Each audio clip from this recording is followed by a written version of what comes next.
Salut mes chers écoliers, nous allons étudier dans cette séance une leçon très importante intitulée « La phrase passive et la phrase active ». Mais d'abord, on commence par un rappel. C'est quoi le COD? Oui, le complément d'objet direct est un élément obligatoire à la phrase qui fait partie du groupe verbal. On l'identifie en posant la question « quoi » ou « qui » après le verbe. Quand est-ce qu'on dit qu'une phrase a un complément d'objet direct? Ok, on dit qu'une phrase a un complément d'objet direct lorsqu'il peut répondre à la question « quoi » ou « qui » posée après le verbe. Observons le support. Petit a, l'artiste expose ses tableaux. Phrase active. Les tableaux sont exposés par l'artiste. Phrase passive. Dans la phrase A, qui fait l'action? C'est le sujet, l'artiste. Et dans la phrase suivante, passive, ce sujet subit l'action et devient le complément d'agent précédé par la préposition par. Dans la même phrase A, à quel temps est conjugué le verbe? Oui, le verbe est conjugué au présent. Alors, dans la phrase suivante, passive, le verbe passif est composé de l'auxiliaire être au présent, ça veut dire au temps de la phrase active, plus le participe passé du verbe de la phrase active exposée. Dans la phrase A toujours, que devient le COD de la phrase active? Oui, le COD devient sujet de la phrase passive. B. Le guide a accompagné le touriste. Phrase active. Les touristes ont été accompagnés par le guide. Phrase passive.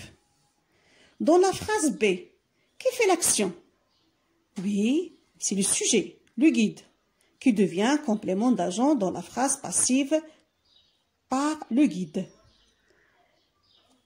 Dans la phrase B, à quel temps est conjugué le verbe? Oui, le verbe accompagner est conjugué au passé composé. Alors, dans la phrase suivante passive, ce verbe devient passif, c'est-à-dire l'auxiliaire être au passé composé plus le participe passé du verbe de la phrase active. Accompagner. Observons l'exemple C. Les scientifiques étudiaient le virus. Phrase active.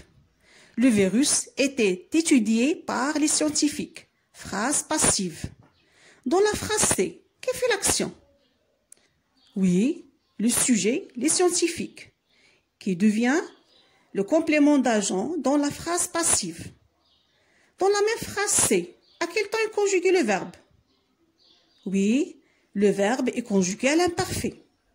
Alors, dans la phrase suivante passive, le verbe est passif, c'est-à-dire l'auxiliaire être à l'imparfait, plus le participe passé du verbe étudier, alors que le COD de la phrase active, le virus, devient sujet de la phrase passive.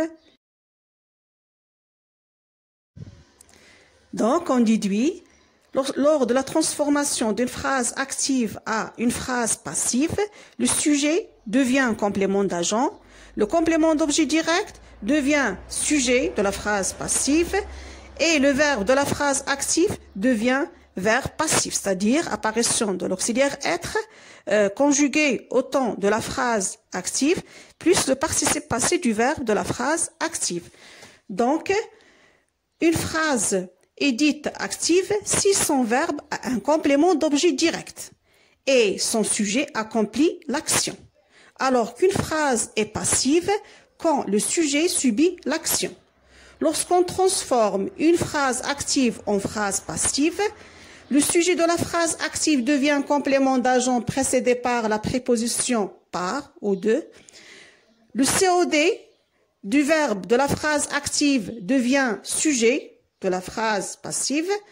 Le verbe de la phrase active devient verbe de la phrase passive, c'est-à-dire l'auxiliaire être au temps de la phrase active plus le participe passé du verbe. Encore, lorsque le sujet de la phrase active est un pronom indéfini « on ». La phrase passive ne comporte pas de complément d'agent. Exemple, on a donné l'alarme. Phrase active. Pour la phrase passive, l'alarme a été donnée.